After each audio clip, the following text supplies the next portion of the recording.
Mental, la vitrine du Cameroun.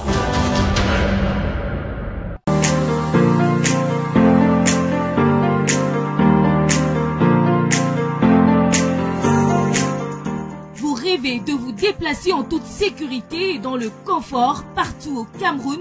Polycom Voyage et Tourisme réalise ce rêve en vous offrant sa gamme de véhicules de toutes marques adaptés à votre demande. Berline, 4x4, bus, Yas. Équipés de GPS, des chauffeurs expérimentés, Polycom vous offre des prestations au meilleur rapport qualité-prix.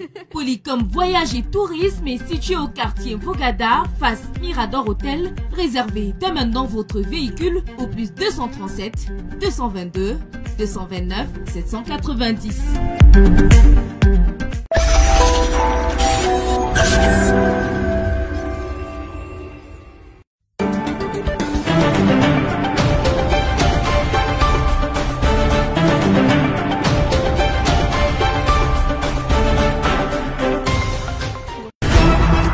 De rétrospective de cette semaine. B-News One, l'information continue 24h sur 24, 7 jours sur 7. À Yaoundé, au Cameroun, mais accessible partout dans le monde. Notamment sur YouTube. Reportage, enquête, analyse, décryptage, commentaires. L'information la bonne, regardez B-News 1. La chaîne de l'information sur l'Afrique. L'actualité du continent africain. B-News One, au cœur de l'information. B-News One, le tam-tam du continent.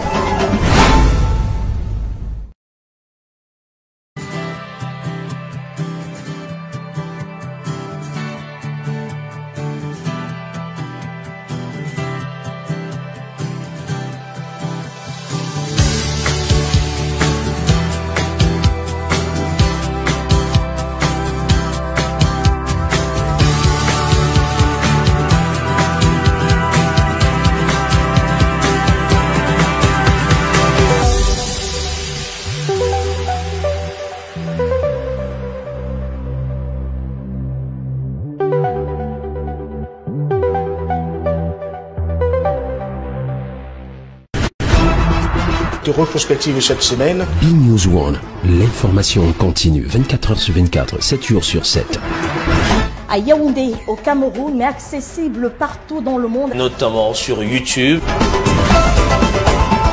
Reportage, enquête, analyse, décryptage, commentaires. L'information la bonne, regardez B-News 1. La chaîne de l'information sur l'Afrique. L'actualité du continent africain. B-News One, au cœur de l'information. B-News One, le tam-tam du continent.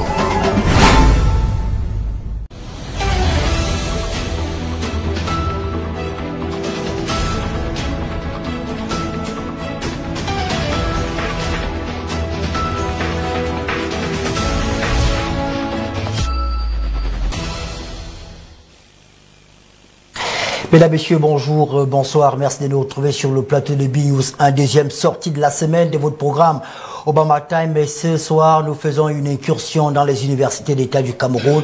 On se pose la question de savoir ce qui se passe, notamment relativement aux grèves et à la grève qui a été annoncée, qui est en cours dans certaines universités d'État au Cameroun. On parle d'une grève à double vitesse. Certains enseignants ne la respectent pas, d'autres n'ont pas fait cours ce matin, notamment à l'université de Yaoundé. On essaiera de comprendre réellement ce qui se passe. Il y a eu un premier mot d'ordre de grève qui annonçait une grève le 25 janvier dernier. Un deuxième a été signé le 6 février dernier. Avec nos invités sur le plateau, on essaiera de comprendre. Certains parlent des réclamations, des revendications relatives à la prime d'enseignement donc donnée par le chef de l'État camerounais aux enseignants chaque année. Qu'en est-il exactement? Que reproche-t-on au ministère de l'enseignement supérieur? Quelles sont les raisons qui peuvent aujourd'hui justifier la grève qui a été annoncée? On en parle avec nos invités sur le plateau. On en parle pendant 90 minutes. Je rappelle que ce programme est dédié à un ami, notre ami, un panéliste de l'émission Le Club qu'on a régulièrement eu dans l'émission Club d'élite. Avant, Le docteur Ariel Nietedem nous a quitté ce jour. Il a subi l'opération chirurgicale. Attention, je pense qu'il y a une erreur. Il faut rapidement enlever la vidéo. Il ne faut pas envoyer quelqu'un d'autre du trépas. Retrouver rapidement notre photo du docteur Ariel Nietedem. Voilà la photo du docteur Ariel Nietedem qui a donc qui nous a quitté aujourd'hui. C'était un économiste qui prenait régulièrement part aux émissions des débats dans plusieurs chaînes de télévision camerounaises. Il était calme, sérieux, courtois et surtout gentil. Sa disponibilité était légendaire, parfois pratiquement à 1 heure voire 2 heures de l'émission. On l'appelait et il venait. Donc l'émission Obama Time de ce soir est dédiée au docteur Nietedem. On permettra peut-être à nos panélistes chacun de dire un mot sur cet illustre monsieur qui nous a quitté ce jour. Avant d'accueillir nos invités, peut-être un mot sur l'actualité phare du jour, et c'est ce communiqué de la Fédération camerounaise de football, du moins cette fédération entre parenthèses, dirigé par le sénateur Albert Bida, qui convoque donc une réunion importante cette semaine.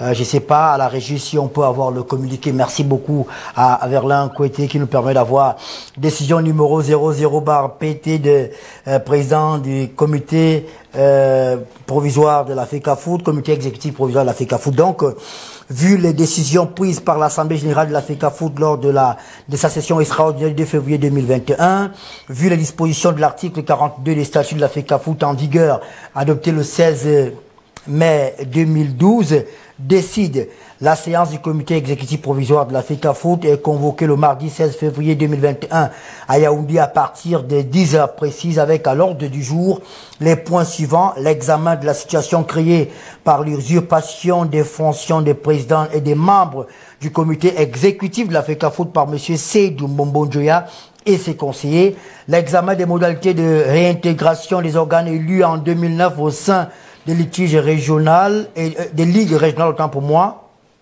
et des ligues départementales, conformément aux sentences arbitrales devenues définitives. L'examen des modalités de reprise de compétition de football professionnel conformément aux décisions du tribunal arbitral des sports TAS. L'examen de la situation du joueur André Onana, gardien de but des Lions indomptables, qui a été suspendu, fait à Yaoundé le 8 février 2021. Et c'est signé le président, le sénateur Albert Bida. Le sénateur Albert Bida qu'on a eu au téléphone et qui nous a confirmé bel et bien qu'il est le signataire de ce document. On se rend compte que le professeur Albert Bida a utilisé l'enquête de la Fédération camerounaise de football, le cachet de la Fédération camerounaise de football, et même il y a plusieurs indications qui laissent croire qu'on a désormais droit à des FECAFOOT bis. On attend toujours la réaction de la Fédération camerounaise de football, celle qui est dirigée par Seydou Mbombo-Njoya. Ils sont 4 avec nous sur le plateau ce soir. Nous avons l'insigne honneur et le privilège d'avoir avec nous sur le plateau le professeur Ango Martin-Paul. Ango Modjo Martin-Paul, il est inspecteur des services numéro 3 au ministère de l'enseignement supérieur. Professeur, bonsoir et merci d'être avec nous. Bonsoir, je vous remercie de m'avoir invité. Comment vous allez? Je vais très bien. Comment se porte le ministère de l'enseignement supérieur? Le ministère de l'enseignement supérieur travaille en permanence et le moral est au beau fixe au niveau des services centraux et bien entendu au niveau des universités. Il y a la sérénité au niveau de l'état de troupe des enseignants et même des étudiants et même du personnel d'appui. Donc tout va bien. Le moral, tout va bien. D'accord. Ok. Merci d'être avec nous ce soir, professeur Martin-Paul Ango Modjo. On accueille également un autre enseignant d'université. Lui, il est très présent dans les médias, Dr Fidelanké. Il est philosophe, enseignant au département de philosophie de l'université de Yaoundé. Prof, bonjour. Bonsoir, monsieur Obama. Ça va? À tous les co-panélistes, ça va très bien. Alors, vous avez un lot de documents qui j'aime un peu, parce que je vois... c'est la Bible ou c'est quoi, prof? Je voudrais d'abord, avant de répondre à votre question, vraiment exprimer ma tristesse par rapport au collègue qui est décédé. C'est toujours triste de perdre une intelligence fine et avenante. Et je ne peux que souhaiter toutes mes condoléances et mon courage à la famille éprouvée et à toute la communauté éducative universitaire. Bon, là, nous avons ici un ensemble de textes qui sont totalement violés tous les jours. Et je voudrais que vous voyez avec moi comment on viole les textes qui sont signés soit par le président de la République, soit par le peuple parce qu'il y a des lois qui sont totalement violées. Et je voudrais qu'on comprenne que l'université est totalement à lambeaux, contrairement à ce qui est dit ici sur le plateau. On aura le temps. C'était juste pour vous dire bonjour, docteur Fidelin, qui vous faites une entrée à trompe. On accueille également notre professeur, c'est Joseph Lebel Tamassé. Il est professeur responsable de la division de la promotion du dialogue et de la solidarité universitaire. Professeur, bonsoir et merci d'être avec nous. Merci pour l'invitation. Comment se porte le dialogue universitaire? Ça va? Le dialogue universitaire se porte très bien. On ne le dirait pas quand on écoute le docteur Fidelin. Non, je suis en contact permanent. Avec lui? Avec les membres du Sénat, y compris avec le docteur Nké. D'accord. Je suis en contact. Je conteste ces déclarations. Nous ne sommes pas en contact. Je suis en contact avec tout le monde. Tout le monde. D'accord. Et bien entendu, le dialogue est en marche. Et naturellement, nous allons en parler. Peut-être que le dialogue sera également de mise aujourd'hui sur le plateau pour permettre aux uns aux autres de comprendre ce qui se passe et peut-être d'épulcher les différentes solutions qui ont déjà été présentées par le gouvernement camerounais à travers le ministère de l'enseignement supérieur. C'est une vieille habitude du plateau. Docteur Hilaire Kamga, bonsoir et merci d'être avec nous. Bonsoir citoyen Ernest et bonsoir aux aînés et aux amis qui sont là. Et c'est avec beaucoup de tristesse que je suis sur votre plateau. J'aurais pas dû exprimer cette tristesse. Je crois que Fridolin en a parlé déjà un peu. Ariel, c'est un ami de longue date. On a eu le temps de se retrouver sur votre plateau, c'est une évidence. Mais avant ça, depuis 20 ans, on a cheminé sur un certain nombre de chantiers ensemble. Il avait l'avantage sur moi d'être économiste sur des sujets que j'avais eu une maîtrise très très faible lorsqu'on était en commission pour un certain nombre de dossiers, notamment dans le cadre du système des Nations Unies. Et c'est lui qui a apporté l'expertise économique qu'il fallait pour qu'on puisse comprendre un certain nombre de problématiques. Et Ariel, le docteur Nitene, il part avec des projets que nous avions et c'est avec beaucoup de tristesse qu'on a appris ce matin son départ. Et c'est le Cameroun qui perd là un enseignant chevronné, mais surtout un expert et un consultant de haute facture qui savait comment se tenir, s'adapter à tous les milieux, des milieux les plus anodins aux milieux les plus sélectifs sur le plan de la science et de l'intelligence. Il apportait tout ce qu'il pouvait, même quand il était froissé, il prenait avec beaucoup d'auteur, ce qu'on voyait.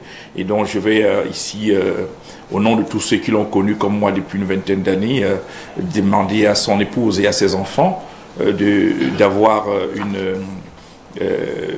savoir qu'ils ne sont pas seuls dans ce sinistre-là et que les Camerounais de bonne foi sont avec eux pour leur permettre de, comme on dit souvent chez nous, en pays bantou, d'essuyer les larmes ensemble. D'accord, voilà, donc on l'a dit, on le redit encore, le programme de ce soir est dédié au docteur Ariel Nitedem. Allez, je rappelle qu'aujourd'hui nous parlons de la situation dans les universités d'État au Cameroun et des questions autour des primes et des recrutements. Cela fait notamment résulte de la grève annoncée par le syndicat des enseignants de l'enseignement supérieur au Cameroun. Il y a une première étape qui a été annoncée pour le 25 janvier dernier, qui n'a pas été très suivie. Et puis, depuis hier, on parle d'une grève qui est suivie à double vitesse dans certaines universités d'État du Cameroun. Voyons tout cela dans cet élément qui a été préparé par Donald Ayuso. Le syndicat national des enseignants du supérieur entend entrer en grève le 25 janvier 2021. Le mot d'ordre exige le paiement sans délai de la 4e tranche de la prime spéciale de la modernisation de la recherche pour le compte de l'année 2020. Dans les services du ministre d'État, ministre de l'Enseignement supérieur, les résolutions du cadre de concertation qui a été arrêté à Yaoundé au mois de décembre 2020. C'est une grève sauvage que les universitaires voudraient engager dans ce sens-là. Moi, je suis universitaire, bien entendu. Le ministre d'État lui-même est universitaire. La plupart de ses collaborateurs le sont. C'est-à-dire, il y a d'abord un cadre de concertation qui vient de se réunir à l'école polytechnique au mois de décembre. Joint au téléphone par la rédaction de B-News One, le bureau exécutif du SINAES va remettre en question les observations du ministère. Lors de la dernière rencontre datée du 17 décembre 2020, qui était présidée par le ministre d'État, ministre de l'Enseignement supérieur, il a été rappelé que les enseignants attendent la 4e tranche de la prime de la modernisation de la recherche qui avait été instituée par le chef de l'État. Donc, dire aujourd'hui que les enseignants ou alors le SINES n'a pas respecté les démarches initiales, c'est simplement du dilatoire. Le Fonds spécial d'appui à la modernisation de la recherche étant domicilié au ministère des Finances, celui de l'enseignement supérieur rassure son personnel que les paiements vont commencer dans un avenir proche. Les fonds sont domiciliés au ministère des Finances. Les universités d'État envoient les listes des enseignants éligibles à la prime. Et le ministère maintenant les transmet simplement au ministère des Finances pour exécution, c'est tout. C'est un peu cela. Or, vu la conjoncture financière de l'État aujourd'hui, il y a quand même lieu d'être un peu, de condamner cet acte un peu assez violent. Même si l'hypothèse de surseoir à la grève n'est pas clairement indiquée, le SINAES s'est dit ouvert au dialogue. Le SINES n'a été rapproché de manière officielle par aucun personnel du ministère de l'Enseignement supérieur. Et jusqu'à preuve de contraire, le ministère de l'Enseignement supérieur reste notre seul et unique interlocuteur. La grève débutera si les enseignants ne sont pas payés. Pour l'heure, le mot d'ordre de grève reste toujours en vigueur. Le débrayage, qui pourrait s'étendre du lundi 25 au samedi 30 janvier, est une première phase constituant une grève d'avertissement au terme de laquelle le SINAES décidera de la conduite à tenir si ces revendications ne sont pas prises en compte.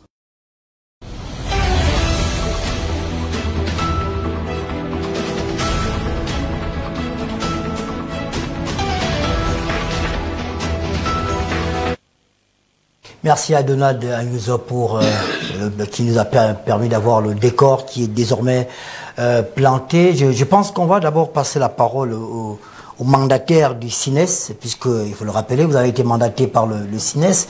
Vous représentez le syndicat national des enseignants du supérieur à la faculté des arts, lettres, sciences humaines de l'université de Yaoundé 1, c'est ça? Qu'est-ce qui fait problème dans les universités d'État au Cameroun? Qu'est-ce qui a motivé et qui fonde la grève, entre parenthèses, en cours? Monsieur Obama, nous sommes dans une situation où vous avez vu les assurances de monsieur le chef de la communication du monsieur le ministre d'État en charge de l'enseignement supérieur. Il rassure beaucoup, il doit vraiment rassurer parce qu'on n'y croit plus. On n'y croit plus. Je suis secrétaire général de la section FALCH de l'université Yaoundé 1, mandaté pour l'occasion, pour communiquer sur les problèmes qui minent l'université et sur la nécessité de faire grève. Donc je suis peut-être l'un des théoriciens de la réforme de l'université, peut-être j'exagère, mais c'est ce qu'on dit. Mais en réalité, il y a un problème de fond, c'est que notre université est malade. On parle beaucoup de primes là, mais ce n'est rien à comparer à ce qui se passe fondamentalement. Il y a deux questions de fond. La question des conditions de vie des enseignants, la condition, et qui implique les conditions de vie des étudiants, et la question générale de l'académie. L'académie implique aussi la question de la réforme au niveau de la recherche, qui est inexistante. Vous voyez, dans une université, avec toutes les assurances que vous avez vues là, mais il n'y a aucune recherche qui est engagée, aucune professionnalisation des enseignants. Je précise, donc il y a deux points ici. S'il vous plaît, je vous en prie. J'ai rappelé les modalités de l'émission en début. Quand quelqu'un parle, on l'écoute, on peut prendre des notes, j'ai des papiers, mais je souhaite, docteur Anké, qu'on reste sur la grève. Qu'est-ce qui motive la grève actuelle dans les universités d'État? On pourra s'étendre plus tard parce qu'on n'a pas assez de temps, on n'a que 90, il nous en reste peut-être 70.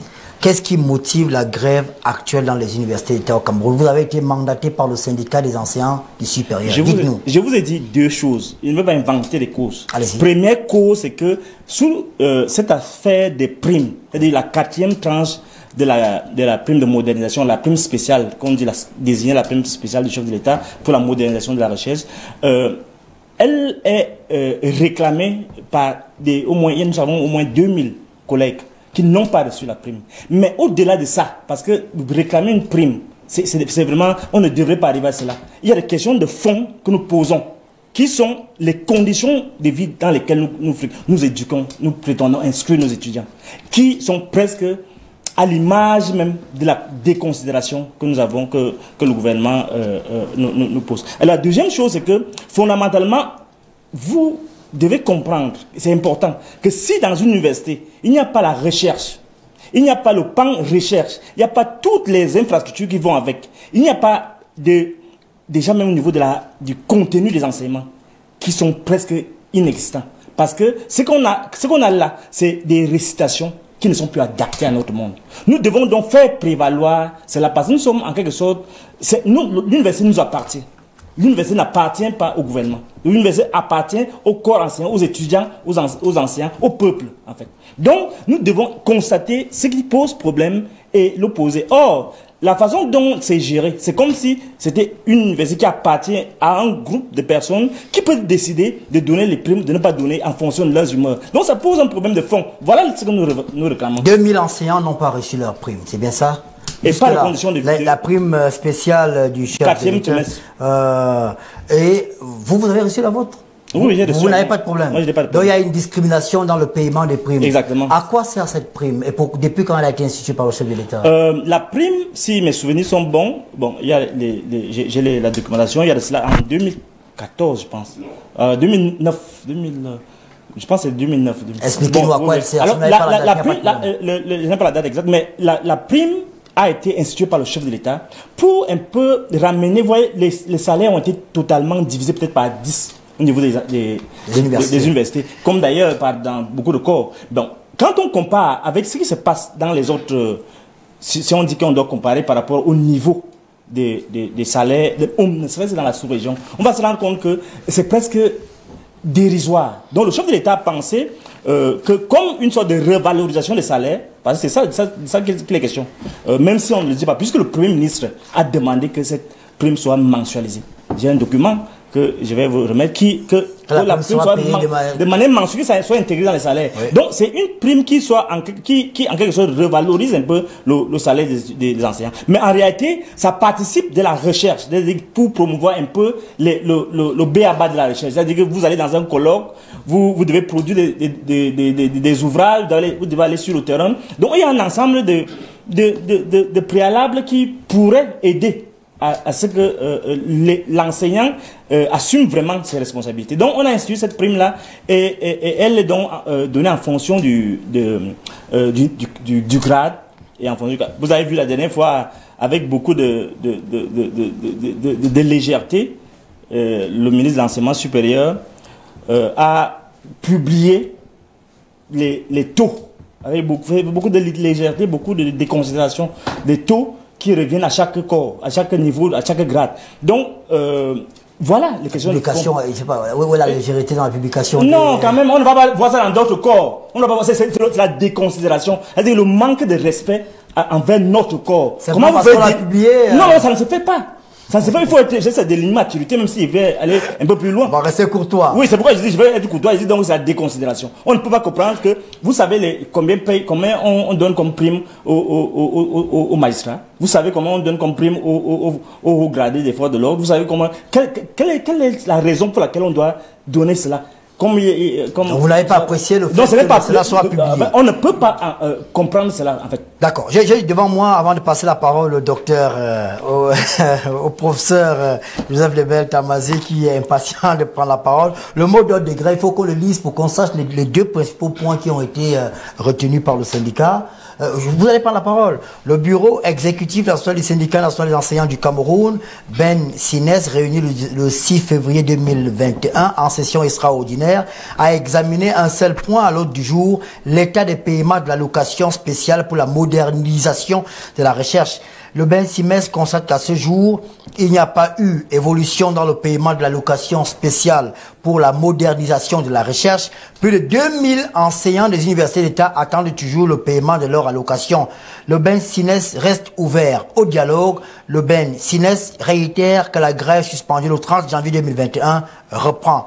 Le 8 février 2021 avec cessation des activités d'enseignement et d'évaluation, proposition de sujets, surveillance et correction pour le bureau exécutif national, professeur Topi Focho Blaise.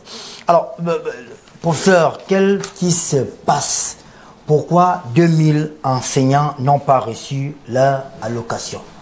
Oui, merci. Avant de répondre à votre question, je dois apprécier la jeunesse du Dr Nké. La jeunesse du Dr Nké qui vient d'entrer à l'enseignement supérieur, qui vient d'embrasser le mouvement syndical et qui naturellement ne maîtrise pas les contours du dossier. Parce que lorsque le Dr Nké dit qu'il n'y a pas de recherche dans les universités d'État, il a changé de grade tout récemment. En changeant de grade, il a dû produire de la recherche. Je vous dis, il dit qu'il n'y a pas de laboratoire dans son mot introductif. Je dirais à Dr Nké, je l'inviterai à visiter mon laboratoire. Je lui dirai qu'il y a le laboratoire high-tech à l'université Yaoundé 1. Il y a le centre de biotechnologie qui a été agréé à faire les tests Covid. Il y a de nombreux laboratoires à l'université Yaoundé 1 qui fonctionnent. Depuis 2009, que le chef de l'État a institué cette prime, les changements de grade évoluent crescendo. Les enseignants produisent une recherche de qualité. À l'université de Tchang l'année dernière, il y a 25 enseignants qui ont eu des prix à l'international. Grâce à la recherche. Dans la recherche, à cause de la qualité de leurs travaux de recherche. Tout cela va au crédit de l'allocation spéciale pour la modernisation de la recherche universitaire. J'étais de ceux qui ont négocié pour l'obtention de ce que nous avons appelé à l'époque le programme triennal d'amélioration des conditions de vie des enseignants du supérieur, que le premier ministre Mafani Moussongé avait promis aux enseignants que la demande étant trop forte, le chef de l'État ne peut pas donner en une seule fois. Et en 2000, le chef de l'État a signé un décret qui rééchelonnait l'indice des enseignants du supérieur. En 2002, il a signé un deuxième décret qui revalorisait les primes de l'enseignement supérieur et les primes de technicité. En 2006, le chef de l'État a fait payer la dette académique.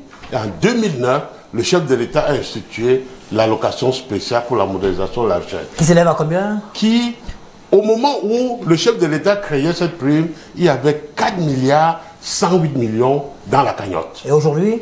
Aujourd'hui, on est à 10 milliards 500 millions qui, depuis 5 ou 6 ans, n'a pas évolué. Alors que la dépense réelle est de l'ordre de 14 milliards de francs CFA. Donc il faut chercher le surplus pour combler. Il faut que le ministre d'État au quotidien ait en travail avec le ministre des Finances pour trouver les moyens pour faire cette recherche.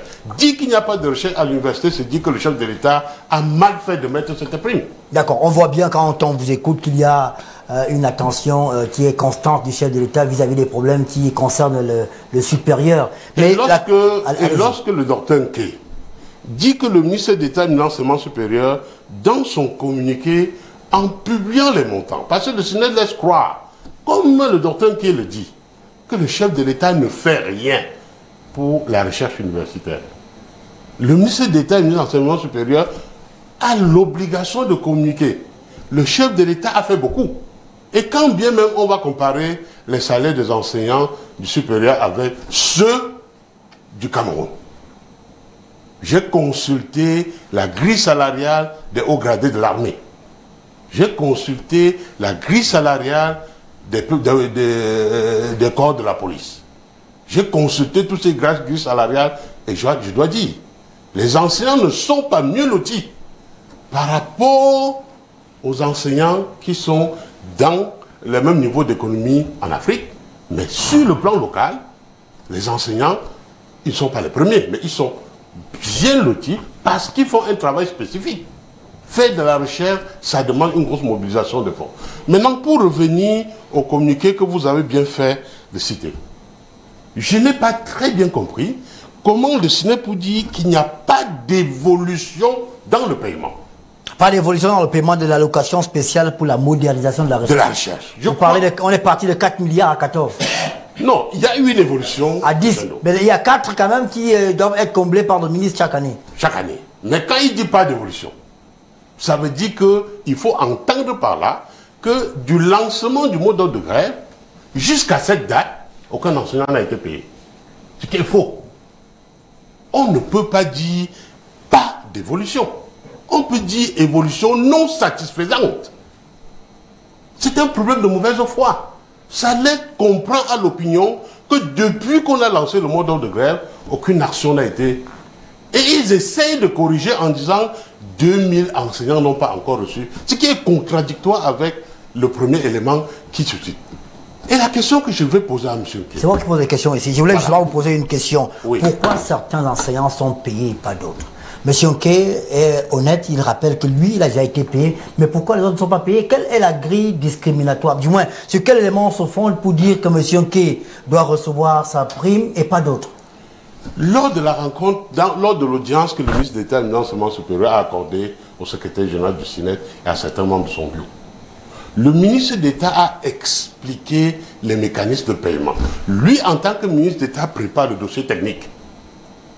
Il envoie au ministre des Finances pour paiement. Le ministre des Finances a, dans ses dossiers, la liste nominative des enseignants avec les montants alloués à chaque enseignant. Dans la faute de réunion du ministre des Finances, alors? Le ministre des Finances, pour payer, a besoin de la liquidité. Et le ministre de l'Enseignement supérieur ne gère pas les caisses de l'État. Son rôle, c'est de concevoir le dossier avec les montants et de donner à la personne qui détient les fonds publics pour que la personne, en fonction des mobilisations qu'il va faire, de mettre l'argent à la disposition des enseignants. Et à partir de cet instant, est-ce que le ministre de l'Enseignement supérieur est capable de savoir pourquoi à l'heure H, le ministre des Finances décide de payer telle personne et il demande d'attendre juste un peu le temps que l'État refait ses forces?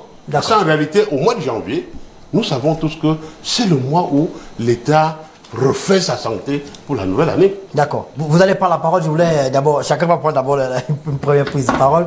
Docteur Hilaire Kamgal, ma question reste. Hein. On aurait pu croire que la discrimination se fait au niveau des grades. Docteur Nké est encore docteur, mais il a déjà reçu sa prime. Il me semble qu'il y a des professeurs qui n'ont pas encore reçu, docteur Nké. Je me trompe peut-être. Il y a des professeurs qui n'ont pas encore. Sur quoi est-ce qu'on se fonde pour discriminer? Pourquoi certains reçoivent et pas d'autres? Je suis mal placé pour le dire, parce que les plénipotentiaires du ministère de l'Enseignement supérieur sont là. Et je crois que le professeur Tamazé a dit des choses très claires sur la question de la procédure par rapport au paiement lorsqu'il s'agit de payer une dépense publique. Lorsqu'il s'agit d'exécuter une dépense publique, je crois que la procédure a été clairement précisée, mais seulement ça laisse toujours en suspens la question centrale.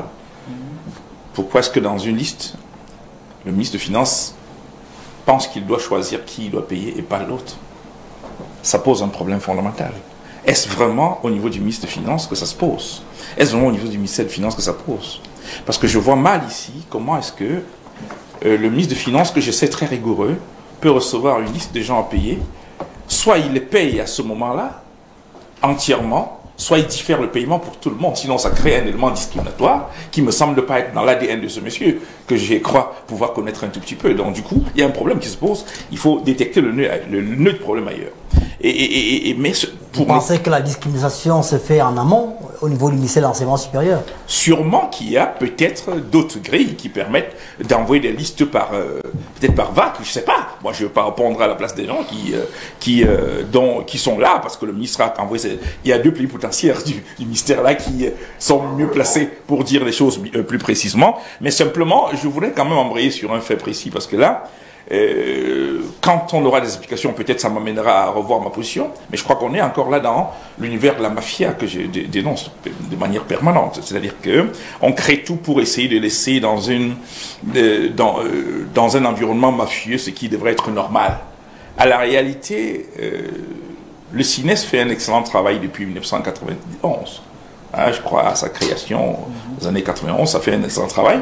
J'ai eu le privilège de travailler avec Njongwane Djipoko, qui est le premier, qui était, je crois, le premier secrétaire exécutif, premier président, je crois. J'ai eu le privilège de travailler avec lui dans les années les plus chaudes à la réalité. Et je sais que le CINES nous a accompagnés avec des intentions extrêmement positives. Et même le dialogue universitaire a été ouvert sous son air, parce que non seulement il était rigoureux, mais il avait quand même la prédisposition de dialoguer et de trouver des compromis qui permettent d'avancer et non de bloquer les situations. Ça, c'est une chose. Maintenant, la question centrale pour moi, celle que j'ai voulu, à laquelle j'ai voulu bien avoir une réponse, c'est dire que pourquoi est-ce que le débat c'est sur la prime spéciale? Pourquoi est-ce que l'ordre gouvernant au Cameroun décide de centrer son action sur des primes spéciales et non sur la revalorisation automatique des salaires. Parce que c'est un problème de fond. Lorsque, dans les années 90, pour des raisons économiques et autres, on décide de dire il faut que tout le monde serre la ceinture, naturellement, l'universitaire, l'enseignant d'université, voit son salaire qui est divisé par 3, 4, dans certaines conditions. Lorsque la reprise est avec l'atteinte de l'initiative PPTE, il me semble que la logique aurait voulu que on ramena les salaires à leur niveau de base à ce moment-là, que de maintenir à un niveau assez dérisoire et d'y ajouter des primes qui peuvent être élastiques à la réalité. Et là, ça a un problème, un autre revers. Pourquoi parler de primes de recherche au lieu de financer la recherche? Parce qu'il me semble que l'équation aurait été simple.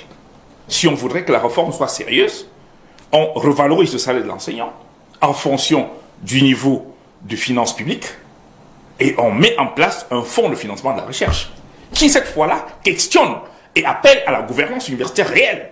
C'est-à-dire que on ne vient pas me donner tous les trimestres un montant précis, même si je ne fais rien, même si je m'en vais peut-être me balader à Genève ou chez moi, à Strasbourg avec. Mais on me dit, je dis, dans le cadre de mon projet de recherche qui va durer 3 ans, j'ai besoin de tel financement, et on met ça, on débloque à Madi. Et quitte à ce que, de manière périodique, comme dans les universités et les académies sérieuses qu'il y a dans le monde, quitte à ce que périodiquement, j'essaye de déposer les éléments d'avancée de ma recherche pour justifier le déblocage de la suite des financements. Mais ici, on est dans une situation où on donne des primes de recherche. C'est-à-dire quelque chose qui peut cesser demain et pour lequel on n'a même pas d'évaluation. Parce qu'à la réalité, je voudrais bien que, au niveau du ministère de l'Enseignement supérieur, qu'on me dise comment est-ce que ces 10 milliards qui sont débloqués chaque année, comment on évalue que ça produit une recherche conséquente? D'accord, justement. Parce qu'à la réalité, au lieu de financer 2000 personnes pour 10 milliards, à la réalité, on pourrait financer 200 personnes pour 5 milliards et avoir un résultat.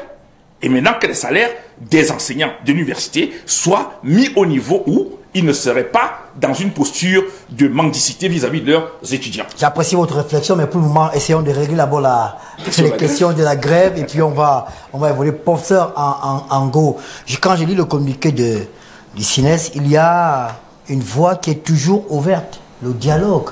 Est-ce que le ministère de l'Enseignement supérieur a rencontré le CINES?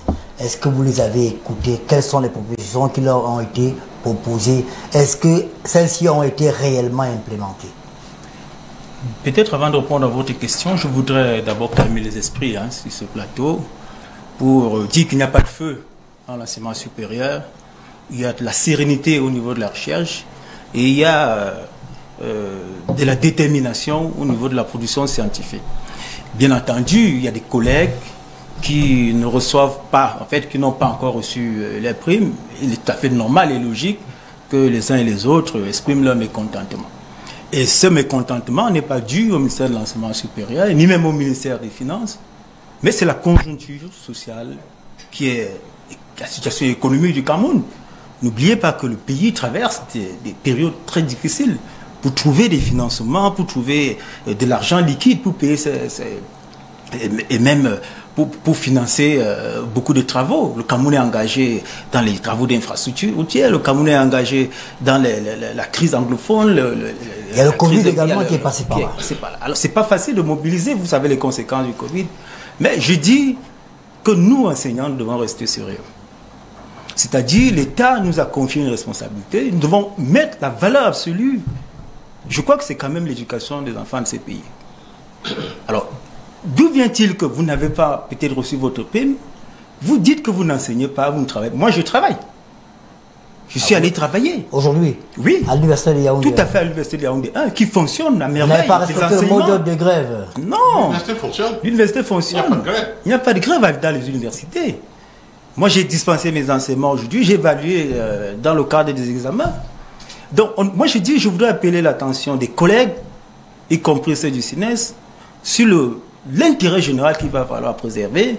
Alors, quel est l'effort de guerre des enseignants du supérieur aujourd'hui? Le Cameroun a tout fait pour nous situer à un niveau d'aisance. Le président de la République, le premier ministre chef du gouvernement, le ministre d'État, les recteurs des universités. travaille à ce que l'enseignant ne soit pas quand même le dernier de cette société. Alors, mais qu'est-ce que nous rendons? Alors, j'ai dit, le ministre d'État a publié un communiqué il y a moins d'une semaine. Il a reçu effectivement le SINES où un compromis avait été trouvé, n'est-ce pas, où il a expliqué les raisons pour lesquelles le paiement était progressif. Vous-même, vous savez qu'il s'agit des mécanismes de déblocage de fonds au ministère des Finances. Il n'y a pas que les enseignants. Il y a les militaires, il y a les médecins, il y a etc.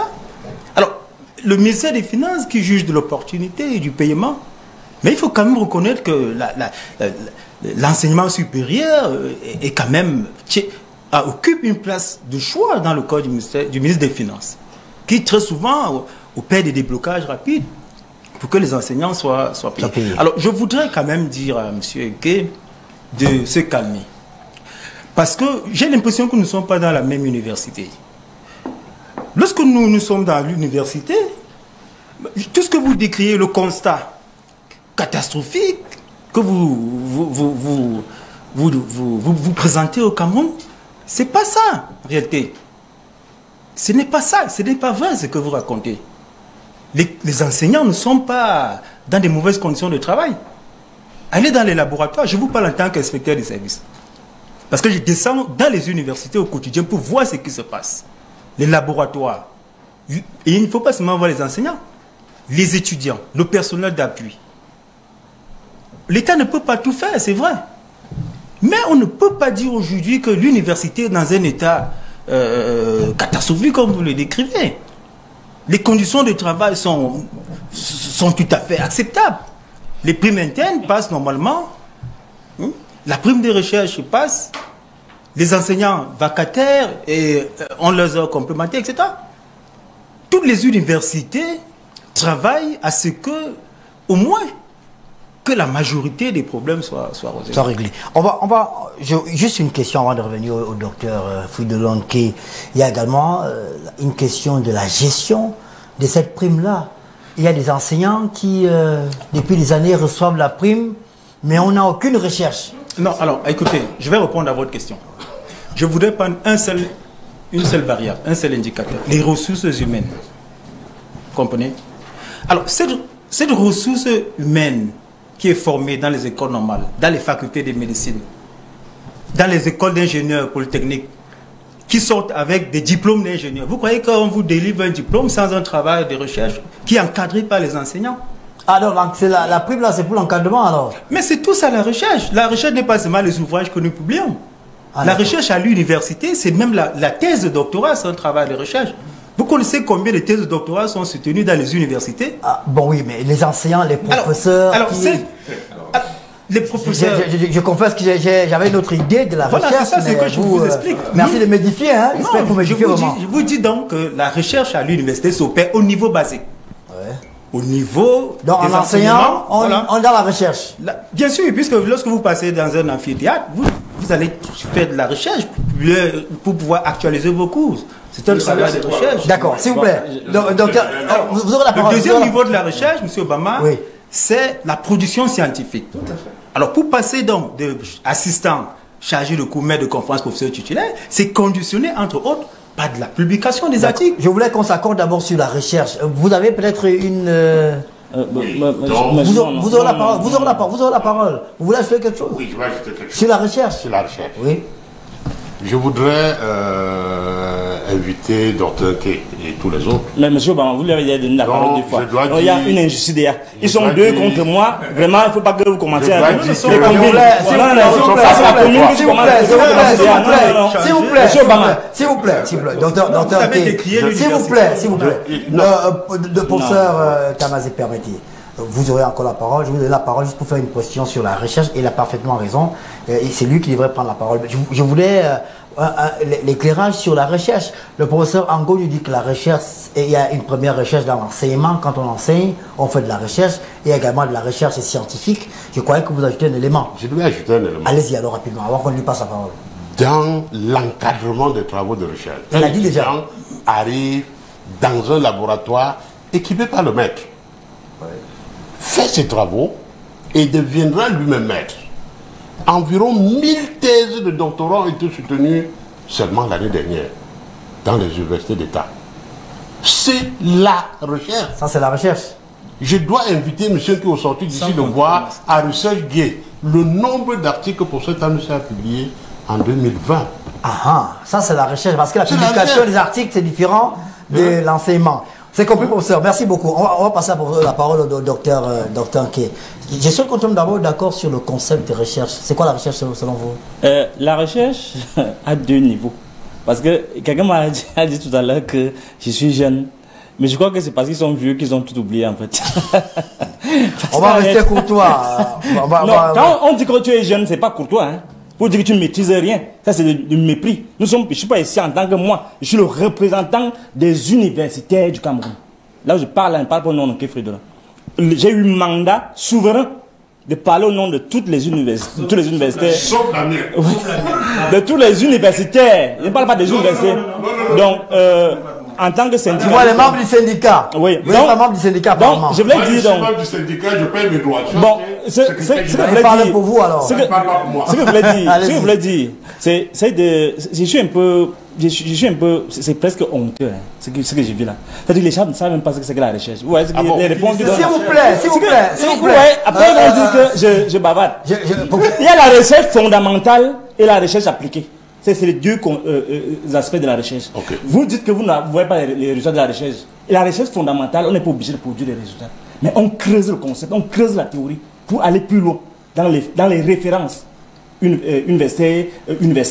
Mais là, la recherche appliquée, bon, c'est autre chose. C'est-à-dire que là où on doit avoir donc des centres de recherche, des laboratoires de recherche, d'un circuit de contact international, tout un réseau qu'on doit mettre sur pied. Et qui est adossé à des infrastructures de fonds qui n'existent pas. Non. Alors, ce qui se passe, c'est que... vous aurez la parole. Laissez-moi parler, s'il vous plaît. C'est de la gesticulation. C'est de la gesticulation que vous faites là. Et vous savez, c'est ça qui plombe ce pays. Les gens, ils traversent le pont. On parle de l'université. Oui, on parle de l'université. Les gens traversent le pont, ils coupent. Et les autres, moi j'ai mon centre de recherche. Vous voyez le niveau d'empathie où les gens sont plongés. On parle de recherche. Moi j'ai mon petit centre de recherche parce que j'ai déjà ma direction que je gère au ministère et le reste on s'emballe. Alors ce qui se passe donc fondamentalement au niveau de votre question, c'est quoi? C'est que les gens confondent beaucoup de choses.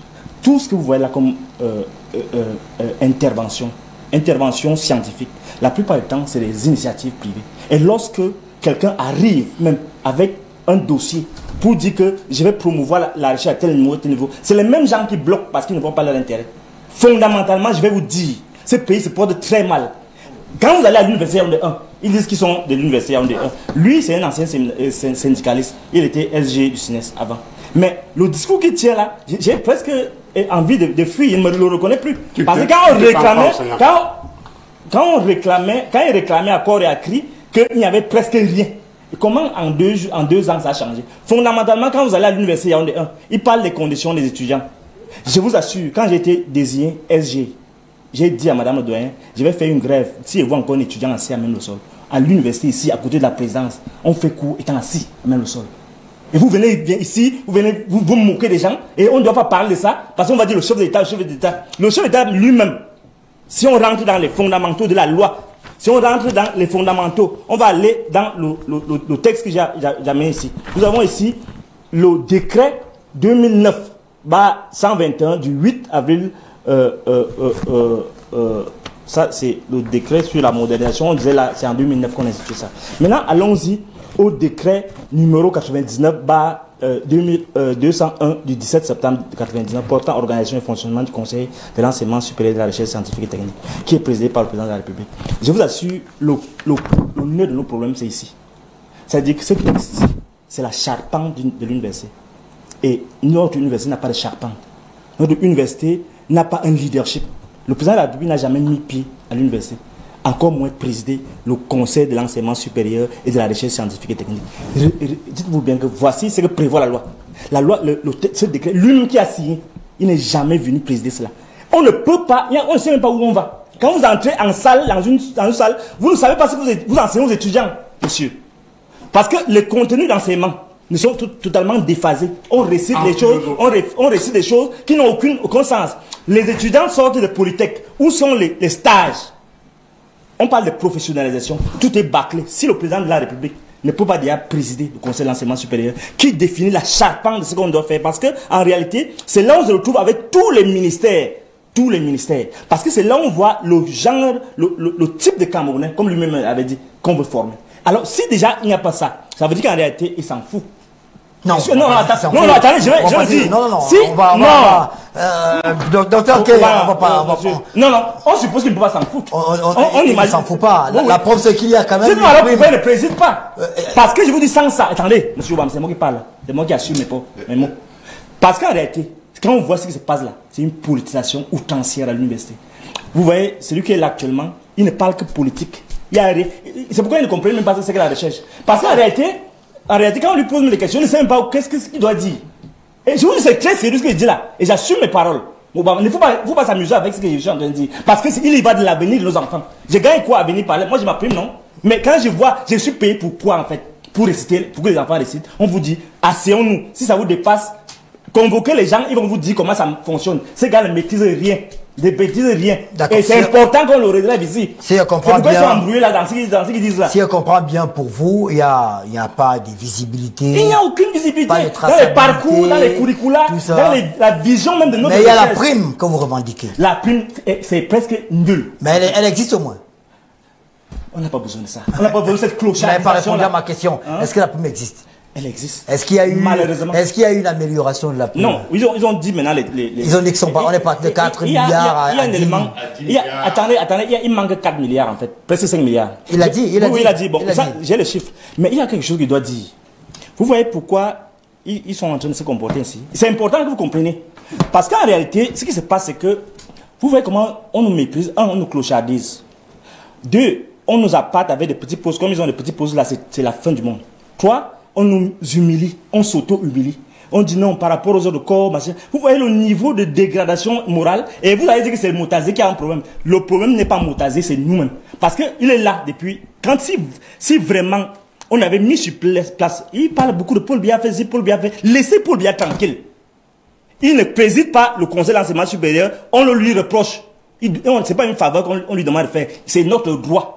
Il doit présider, il doit venir à l'université. Mais le problème qui se pose à leur niveau, ils sont incompétents. Ils ne peuvent pas. Non, je dis c'est la vérité. Si, attendez. Docteur K, s'il vous plaît. Docteur K. Comment vous accusez au Moudazé alors que si on avait appliqué la réforme de 93? Monsieur K, s'il vous plaît, monsieur K, je vous retire la parole, s'il vous plaît. J'ai rappelé en début d'émission qu'on n'est pas là pour s'insulter. C'est la vérité, non? S'il vous plaît. S'il vous plaît. On n'est pas là pour s'insulter. C'est pas vrai. S'il vous plaît, je crois que si vous n'avez pas été mandaté par le CINES pour venir, pour avoir les propos qui ne sont pas orthodoxes vis-à-vis des personnes, des personnalités. Vous êtes là pour défendre un idéal, pour défendre. S'il vous plaît, pour défendre du moins ce que vous reprochez au gouvernement actuellement. Oui. Mais de là, les qualificatifs, je pense qu'on peut faire des économies. On peut faire l'économie des qualificatifs. Vous allez chuter. Qu'est-ce que vous souhaitez actuellement? Qu'est-ce que vous souhaitez avoir au CINES? Vous avez dit que vous souhaitez le dialogue. Il me semble bien que les mesures sont prises au niveau du ministère pour que les paiements soient. Qu'est-ce que vous souhaitez avoir actuellement? Nous sommes plus au niveau de la prime. Qu'est-ce que vous voulez? Nous voulons que les gens mensualisent cette prime, suivant le vœu du Premier ministre. Non. Deuxième chose. Il n'y a jamais eu ce texte. Deuxième chose. Ne faites pas comme non. Quand je vais parler, vous avez dit que il ne se respecte même pas. S'il vous plaît. Mais laissez-moi parler, monsieur. S'il vous plaît, je préfère, s'il vous plaît. Non, c'est faux. Professeur Tamazé, je vous ai vu avec, vous avez un papier. Oui, j'ai noté. Notez, tout à l'heure, mais il faut lui dire que c'est faux d'abord. Aucun Premier ministre n'a jamais demandé de mentionner la prime. Docteur, parce que par rapport à tout vous n'avez pas la parole, professeur. Allez-y, docteur K, chutez. Vous pouvez rire parce que vous avez. Allez-y. Moi, je ne veux pas. Vous voulez. Je suis. Qu'il m'accuse pas les jeunesses, c'est le mépris. On ne va pas vous couper. J'ai dit, vous avez dit, je vous reprends, hein, je réinterprète ce que vous avez dit. Il faut mensualiser la prime. Deuxième chose, allez-y. Qu'on n'accuse pas les gens dans leur bévue. Parce que... Ça, c'est une mesure que vous voulez vraiment là? Oui. Parce qu'il faut qu'ils assument ce qu'ils sont en train de faire. Parce que on sort des dialogues avec monsieur le ministre d'État.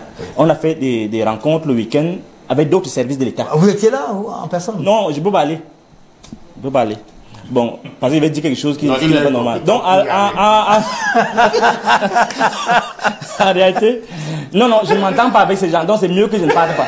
Bon, alors si je voulais dire, c'est que deux, qu'on n'accuse pas Motazé, le ministre Motazé, parce que depuis 2000, dans les années 2000, on a demandé au ministre d'État de clarifier ce compte d'affectation. C'est dans l'opacité totale. Donc on ne sait même pas. Donc tout ce ce n'est que les conséquences. Qu'on ne voit pas les conséquences. Ils n'ont pas été capables de gérer l'université. Et c'est les conséquences. Deuxième chose, c'est qu'on dit, en dehors de mensualiser cette affaire-là, deuxième chose, qu'on accuse par exemple, troisième chose, qu'on réforme l'université. D'accord. Et la réforme de l'université, il y a tout un ensemble. On leur a même donné un mémorandum. Je ne sais pas pourquoi ils ne s'attaquent pas aux questions de fond. Nous sommes là dans la gesticulation. Les problèmes de fond sont là. Il dit qu'il y a l'université, il y a équipé. Regardez, allez dans il n'y a même pas d'abord de bureau. Il n'y a pas regardez là où c'est basé. C'est tout à fait, c'est une humiliation totale. Et ils sont contents parce qu'ils ont traversé le pont. Donc on doit dire que l'université se porte mal. Et les étudiants font cours étant assis. Et ils récitent des choses qui n'ont plus aucune phase, aucune réalité dans le contexte dans lequel nous vivons. Merci. Je rappelle que nous sommes là, nous parlons principalement aujourd'hui du mode de grève, du CINES. On essaie d'examiner quelles sont les réclamations, qu'est-ce qui a été fait par le gouvernement. Et nous avons sur le plateau deux hauts responsables du ministère de l'Enseignement supérieur. Vous semblez avoir, du moins, perçu quelques erreurs. Je pouvais parler ici dans le propos de monsieur. Mais il y a des questions qui demeurent quand même.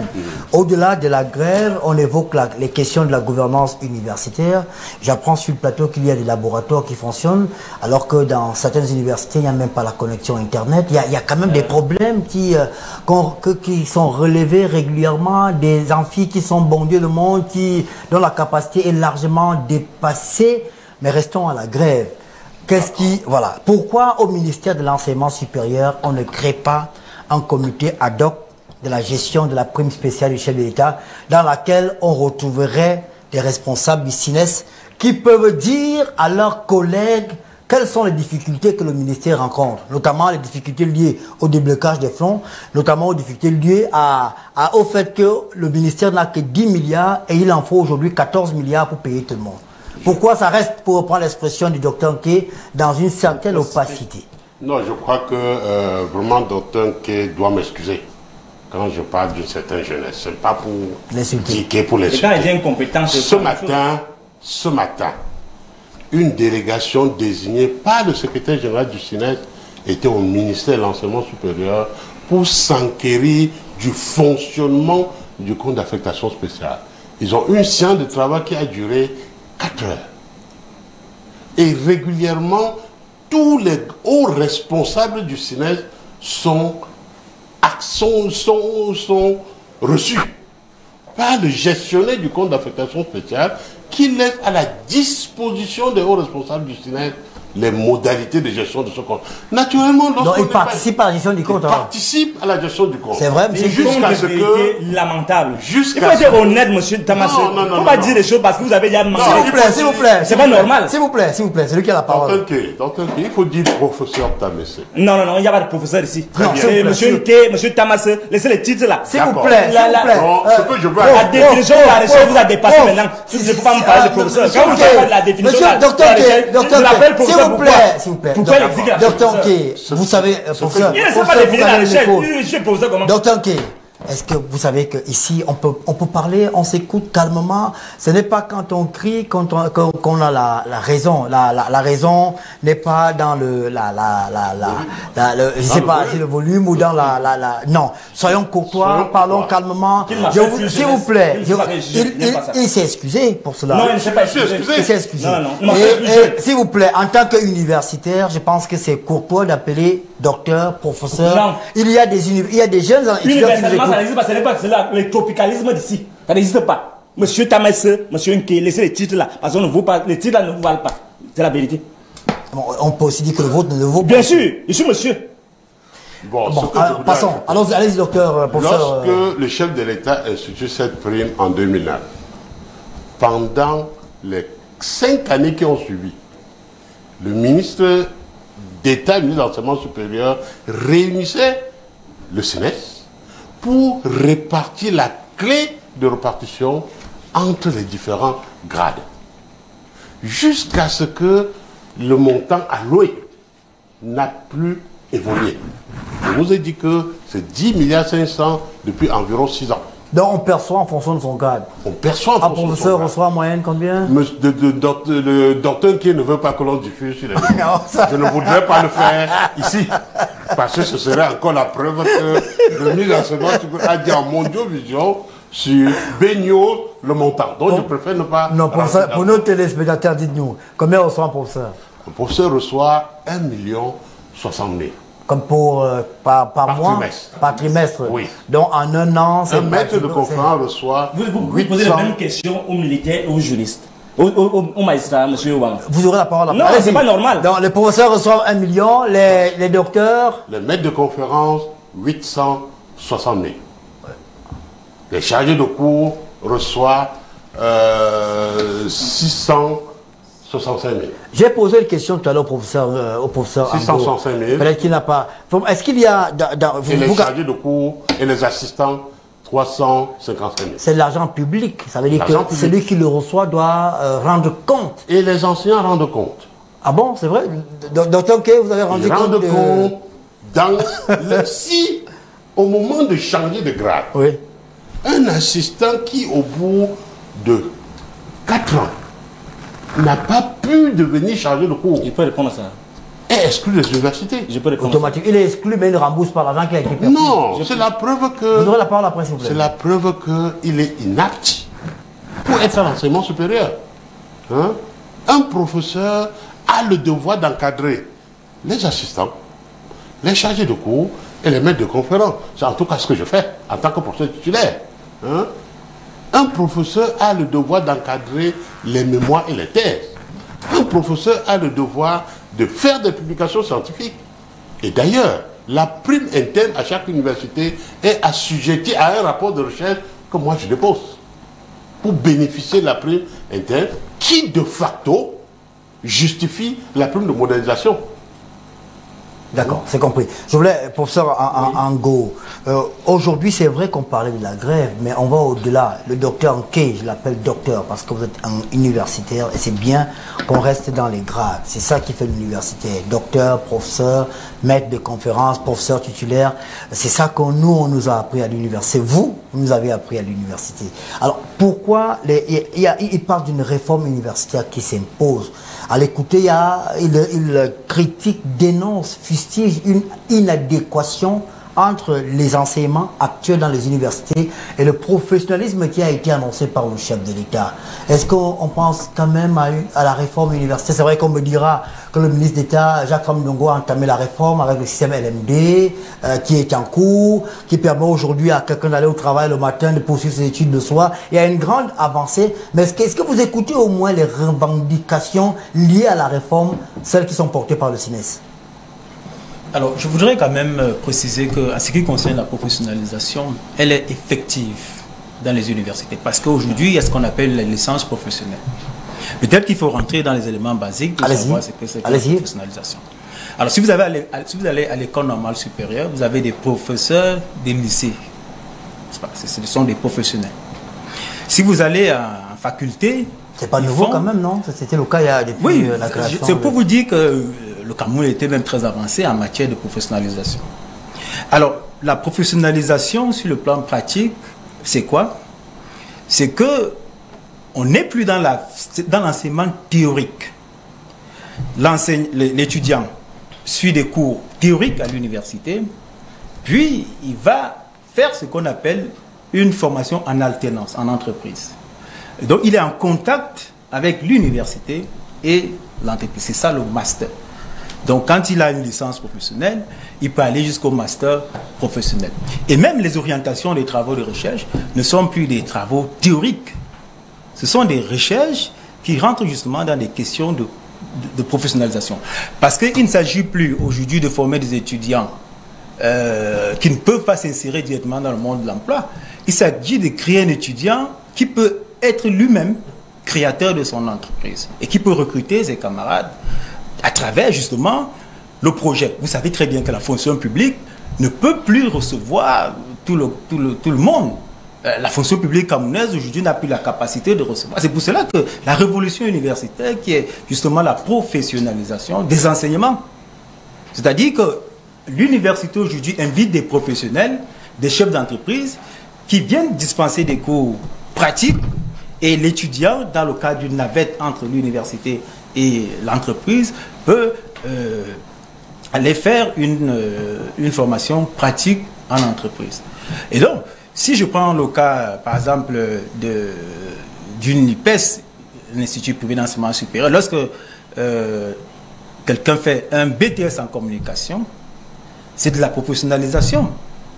Et lorsqu'il vient, par exemple, à BNews faire un stage, ou une formation en alternance, parce que la rhétorique du stage est dépassée, c'est la formation en alternance.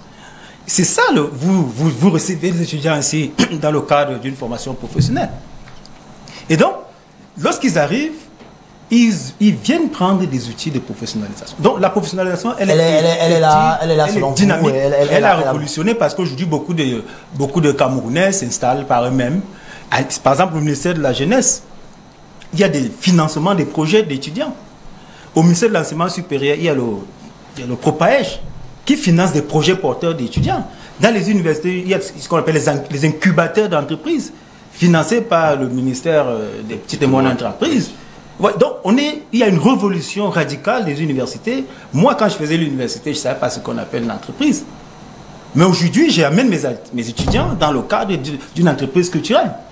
Alors, lorsque j'enseigne les arts littéraires, je peux amener mes étudiants dans un atelier d'écriture où on apprend à écrire justement le roman. Ce n'est plus la littérature française telle que le docteur Kay peut vouloir décrire, que c'est des cours qui sont décalés. Non, non, non. Je fais des cours théoriques, puis je vais avec mes étudiants dans des industries culturelles. D'accord. Comment est-ce que vous comptez au ministère? C'est vrai, le professeur Tamazel nous expliquait qu'il y a eu une réunion aujourd'hui avec les responsables du SINES. Comment est-ce que vous comptez faire pour arrêter la grève? Du moins, pour vous, il n'y a pas de grève. Le docteur Nkei nous rappelle le docteur Nkei n'a pas dispensé le cours aujourd'hui. Non, non. Ça fait déjà même 2-3 jours. Alors, vous voulez la solution, M. Obama. Je vais vous dire que je voudrais appeler, n'est-ce pas, l'attention des collègues du SINES. Je rappelle que le ministre lui-même est enseignant d'université. Hein, oui, qu'en réalité, la valeur absolue, ce n'est pas la prime. Je crois que la valeur absolue, c'est la construction de ces pays. Nous devons être conscients que nous voulons former une jeunesse pendant que vous n'allez pas au cours. Alors, que fait cette jeunesse? C'est ça le problème, parce que vous pouvez se rendre compte de ce que vous avez fait et causer du mal à ce...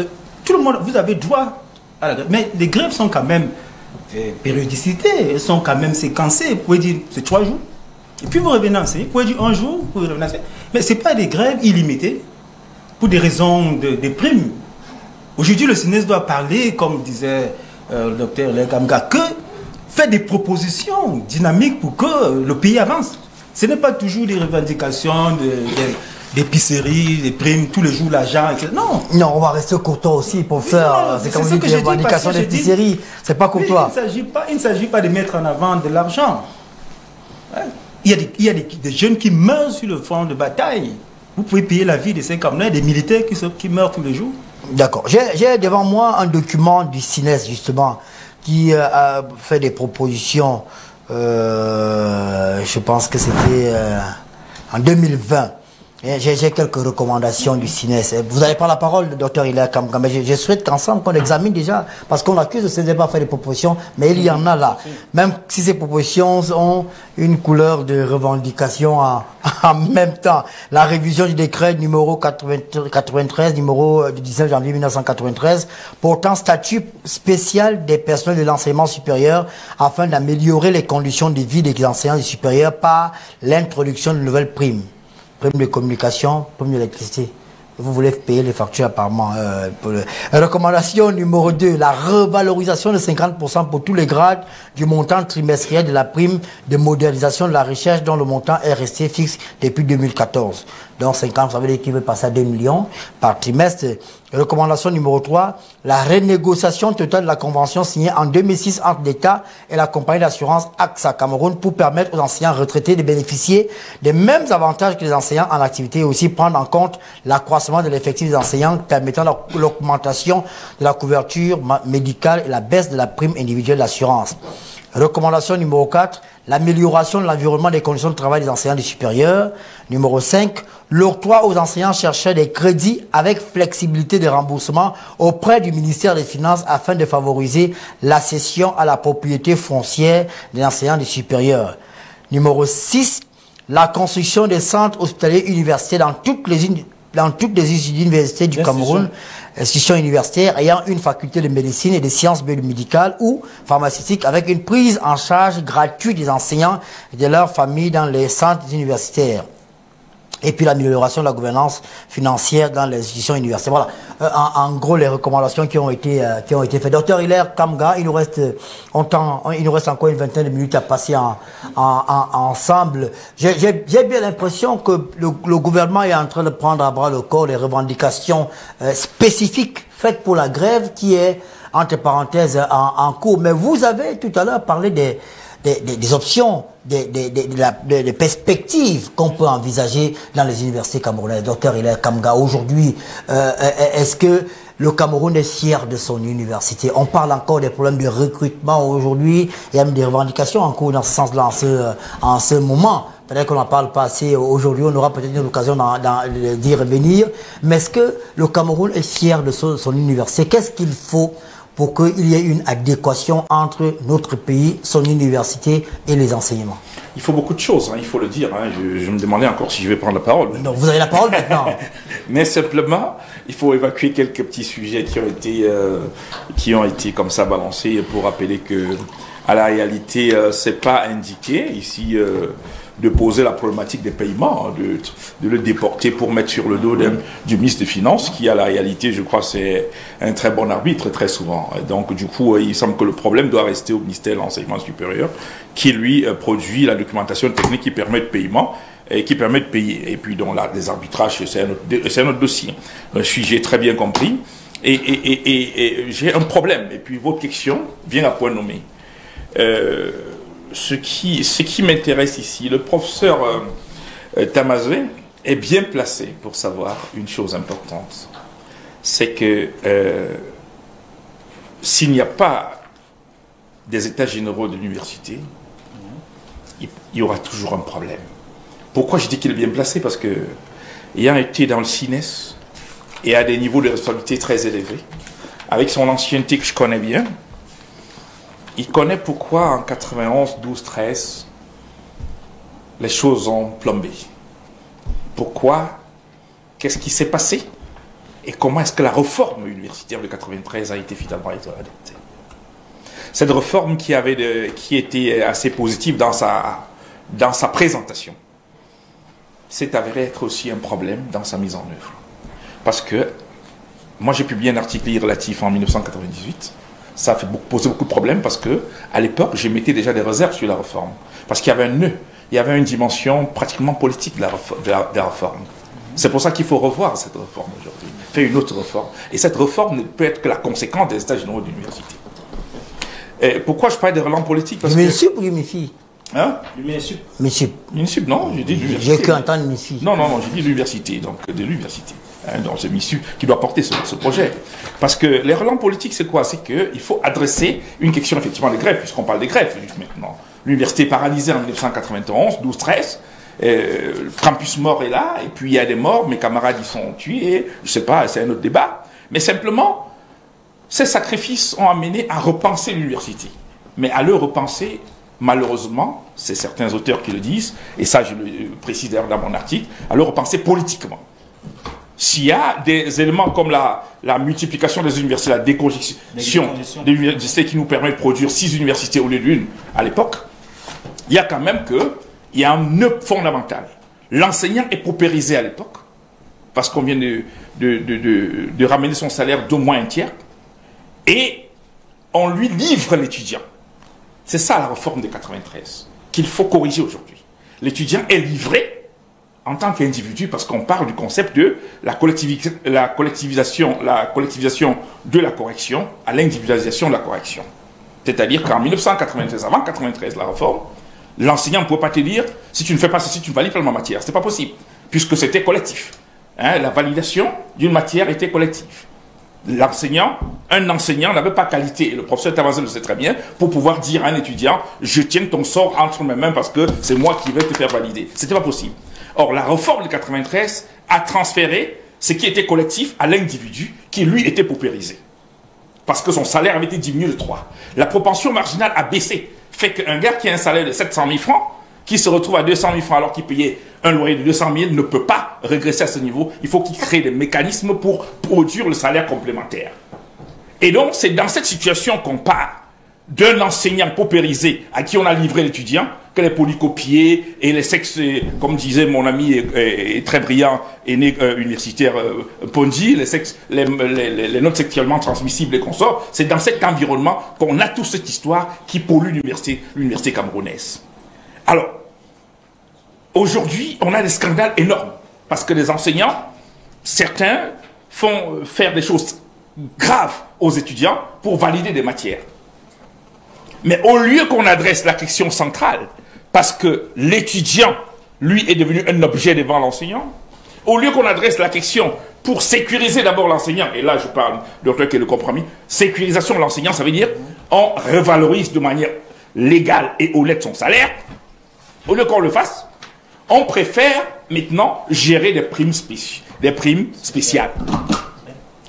Pourquoi les primes spéciales, qui sont à la réalité discriminatoires, qui sont, je ne vais pas dire, peut-être même dans leur conception, tout le monde en reçoit tous les trimestres, donc il n'y a plus de discrimination. Mais pourquoi prime au lieu de salaire? On doit donner des primes, on doit donner des salaires, je vais dire, tous les mois, des salaires valorisants aux enseignants, mais simplement que la question de recherche rentre dans ce que le professeur Famdogolum appelle la bonne gouvernance universitaire. Et cette bonne gouvernance voudrait que quoi? Qu'on gère en accent sur le résultat. Si vous avez prévu 5 millions à donner à un gars pendant 2 ans pour prime de recherche, ça veut dire qu'il a un projet de recherche. Si au bout de 2 ans, il n'a pas donné ça, il n'a pas produit quelque chose qui est conséquent, on supprime ça, et puis il revient, cet argent est réaffecté à d'autres personnes. On ne peut pas aujourd'hui, en même temps, et le professeur Ango l'a dit de manière très très sérieuse, on a d'autres priorités économiques. Et heureusement qu'il faut avoir des gens extrêmement forts comme Otazé pour pouvoir gérer toutes ces contraintes-là. Mais si on ne peut pas avoir ces priorités de part et d'autre, la guerre et ainsi de suite, et tout ça qu'il faut gérer, et avoir des gens à qui on donne des salaires, des revenus qui ne correspondent à rien du tout. Parce que là, je ne suis pas d'accord avec le professeur Tamazé, non. Non, votre activité d'encadrement des masters, d'encadrement des doctorats ne saurait être rémunéré par les primes. Non, ça doit faire partie d'un package de rémunération clair pour un enseignant d'université, de manière claire. Et maintenant, vos projets de recherche sont financés de manière claire et conséquente, c'est-à-dire avec des montants de financement qui soient conséquents. Parce que, à la réalité, en tant qu'enseignant d'université, vous avez, entre autres choses, préparé vos cours, donc faire de la recherche. Vous avez à aller en amphithéâtre dispenser cours, vous avez à encadrer ces étudiants en master, à encadrer ces étudiants. Maintenant, on peut avoir, parce qu'un professeur titulaire doit effectivement encadrer dans le cadre du... Il y a une prime d'encadrement qu'on peut donner, mais ça ne peut pas être une prime de recherche. Parce qu'en réalité, la recherche doit conduire à des résultats. On ne finance pas une recherche qui ne produit rien du tout. Et qu'un gars, pendant 10 ans, reçoit tous les trimestres des primes de recherche, seulement on dit que la contrepartie, c'est qu'il doit produire des articles. Non, pas du tout. C'est pas ça. La contrepartie, il va produire des articles pour passer le grade. Ce n'est que parce qu'il a passé le grade qu'on évalue qu'il a effectivement utilisé notre argent à bon escient. Non, cette gouvernance est extrêmement négative. Il faut revenir à des bases où l'enseignant est revalorisé dans son salaire, la prime n'est pas donnée à tout le monde, elle est donnée sous contrat par rapport à un projet de recherche clair qui a été déposé, et dans ce cas, on va économiser de l'argent et mieux payer ceux qui travaillent dans l'université. Et là, je pense que le professeur Famdongo devrait avoir des propositions de cette nature-là.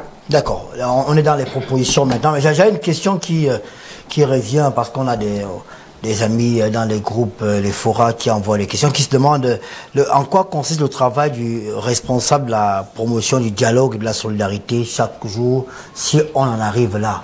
Est-ce que vous n'avez pas vu avant qu'il y avait un problème au niveau des universités? Parce que c'est, en principe, c'est votre travail, le professeur Tambazé, en tant qu'ancien syndicaliste, je présume que c'est la raison pour laquelle vous avez été choisi. Vous n'avez pas vu venir cette grève? Vous n'êtes pas au courant? Vous n'avez pas entendu qu'il y avait des problèmes dans les universités? Non. Comme le dit d'ailleurs le ministre d'État de l'enseignement supérieur, tant que nous vivons, nous aurons des problèmes. Elle est belle, au quotidien, la DEPSU est à l'écoute des universités. La DEPSU est en discussion au quotidien avec les universités. Le secrétaire général du SNES, je l'ai au téléphone à tout moment. Les coordonnateurs SNES des universités d'État, je les ai au téléphone. Et naturellement, je vous ai dit, le problème du paiement de la prime, ce n'est pas un problème lié au montage du dossier qui se fait au ministère de l'Enseignement supérieur. C'est conjoncturel. C'est conjoncturel. Par le passé, est-ce qu'il y a eu les mêmes problèmes? L'année dernière, en 2020, ce que, en tant que la personne chargée du dialogue, la prime a été toujours payée à date. Mais naturellement, le problème se pose quand le train vient pas à l'heure. Hein? C'est ça le problème.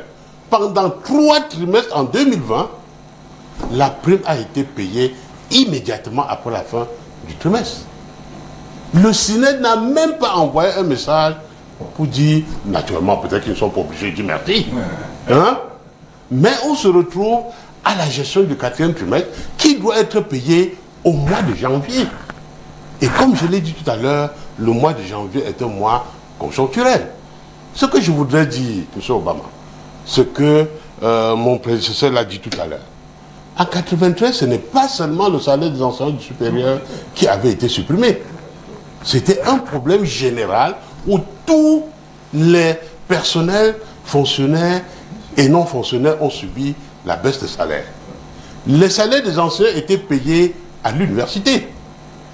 C'est pour cela qu'ils avaient des salaires d'un certain niveau. Et dans les conditions de crise, on fait en sorte qu'on amène le salaire des enseignants sur la chaîne solde. Une question, est-ce que les professeurs d'université qui occupent d'autres fonctions, qui n'enseignent plus, ils perçoivent toujours la prime de recherche? Il n'y a pas de professeurs d'université qui n'enseignent pas. C'est pas vrai. Oui. J'en connais qui n'enseignent plus. Non. Du moins qui se contentent de leur fonction administrative et qui ne vont plus à l'université pour enseigner. Non. Habituellement, l'université, il y a les membres du conseil constitutionnel, est-ce qu'ils enseignent toujours? L'université a 3 fonctions. L'enseignement, la recherche et l'appui au développement. Ah, donc même s'il n'enseigne pas, il a quand même une fonction. S'il assure l'une des 3 fonctions, qui sont les missions régaliennes de l'université. Parce qu'en réalité, un professeur titulaire, moi j'ai 2 heures de cours par semaine. 2 heures seulement? Non, puisque j'ai formé, mais j'ai déjà 3 étudiants qui sont maîtres de conférences. Ah d'accord, ok. Et qui sont capables de faire prendre le relais. De prendre le relais. Il y a un enseignant université qui conteste vos chiffres, hein, qui m'a envoyé les chiffres. Et il dit, vous avez reçu combien d'autant que vous recevez combien par trimestre? Moi je ne dis pas ça. On ne va pas me faire humilier. Ça c'est les gens que je ne... Alors j'ai les chiffres. L'assistant a 385 000. Voilà. Chargé de cours 680 000. Oui. Professeur docteur qui est chargé de cours, donc il a 680 000 francs. Oui. Non, tu ne sais pas ce que j'ai. Je ne pas dire des choses. Voilà. Et le maître de conférence, c'est combien? Maître de conférence 860 000 et professeur titulaire 1 600 000 francs par. Non, pas 600. 1 60 000. Monsieur Obama. 60 000. Allez-y. C'est votre dernière prise de parole. Docteur, vous voyez, on est allé dans les discussions parfois qui n'étaient pas nécessaires. Qu'est-ce que le SNES peut dire aujourd'hui? Vous n'avez pas eu l'occasion d'aller parler au ministre, donc on vous donne l'occasion de parler au ministre. Mais j'ai eu l'occasion de lui parler maintes fois, donc c'est pas l'occasion. Cette fois-ci, sur ce problème de grève, qu'est-ce que vous pouvez dire au ministre, au gouvernement, puisque le ministre représente le gouvernement, c'est pas une affaire du ministre d'État, Femme Dongo. Quelles sont les solutions que vous envisagez? Avant de parler des solutions, j'ai quelques secondes pour revenir à ce qui a été dit ici. Les étudiants, les étudiants, les enseignants font beaucoup de sacrifices. Il ne faut pas venir ici pour humilier les gens.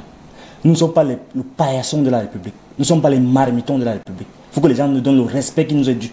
On n'a pas engagé des guerres, les gens allaient faire les guerres. Donc on prend sur nous des cris, des tribunes pour dire qu'on ne veut pas cette guerre-là. On ne veut pas nous imposer cela. Parce qu'on sait ce que ça coûte pour faire la guerre. Vous avez l'argent pour aller tuer les gens, mais vous n'avez pas l'argent pour financer la recherche. Non, c'est eux qui ont convoqué la guerre. Non, c'est eux qui ont convoqué la guerre. Non. Docteur K, je vous en prie. Bon, alors revenons à l'essentiel. On ne va pas revenir sans corriger ce que vous venez de dire. Vous êtes quand même enseignant de philosophie. Vous ne pouvez pas dire que l'État va pour tuer les gens. Bon, moi c'est mon point de vue. C'est mon point de vue. C'est un point de vue qui n'est pas acceptable. Il est philosophique parce que j'ai défendu cela. Il n'est pas philosophique. Non. C'est mon point de vue, je ne veux pas accepter ce que vous voulez. Mais vous ne pouvez pas dire que l'État va tuer des gens. Pourquoi on convoque l'affaire là ici pour dire que c'est juste ce qui justifie qu'on n'ait pas l'argent? Mais parce qu'il y a une insécurité dans la partie anglophone. Non, mais on n'y va pas pour tuer des gens. Je ne suis pas d'accord. Quelles sont vos solutions? Le ministre vous écoute. Allez-y. Alors, je voudrais dire à Monsieur le Président de la République que tout ce qui se passe là, c'est la preuve qu'il y a... Vous parlez au ministre Je parle au Président de la République, j'ai choisi à qui je parle. Donc, j'ai dit au Président de la République ceci. Ce qui se passe actuellement dans notre université est à l'image de ce qu'il va laisser comme héritage. Et nous avons vu ici tous ces saupoudrages, il y a quand même la professionnalisation, et avec une telle douceur, sans conviction, ça montre que l'université est à terre. Il faut que le Président de la République prenne sur lui de comprendre que l'université camerounaise est politisée. Et les rapports qu'il reçoit sont biaisés. À preuve, on l'a amené en erreur à sanctionner nos collègues injustement sur le rapport biaisé, le professeur Sango et le professeur Galim.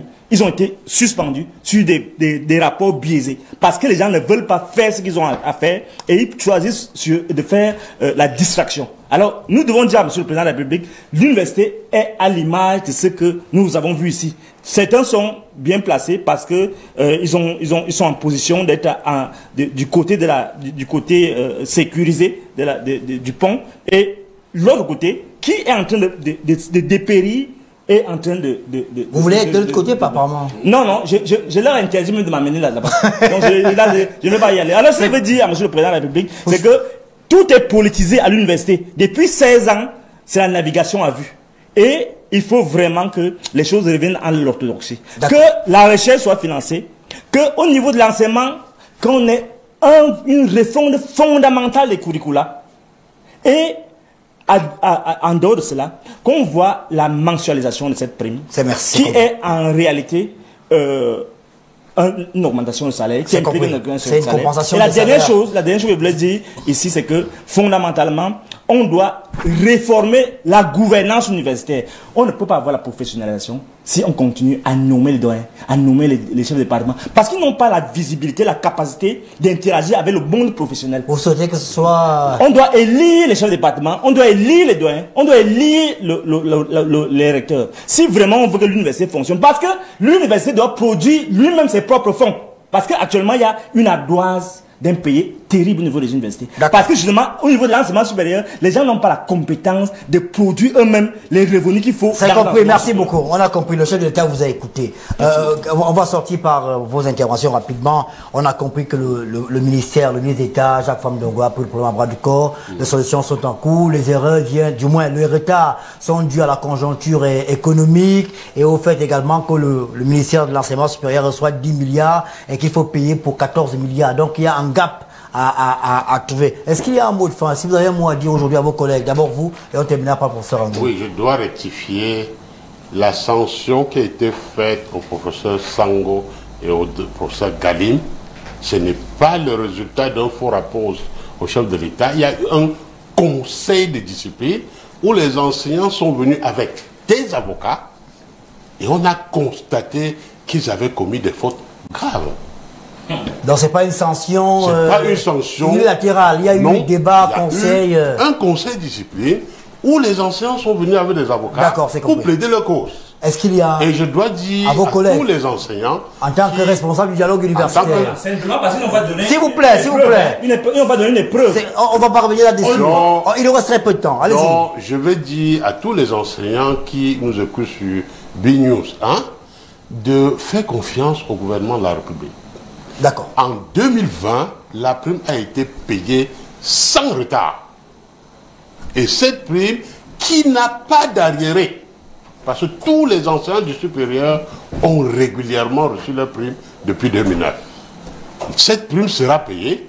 Le ministère des Finances est en train de prendre toutes les mesures pour que le paiement arrive le plus rapidement possible. Donc il faut être patient. Il faut être patient. Professeur Ango, est-ce qu'il y a un message du ministre d'État ce soir aux enseignants des universités d'État?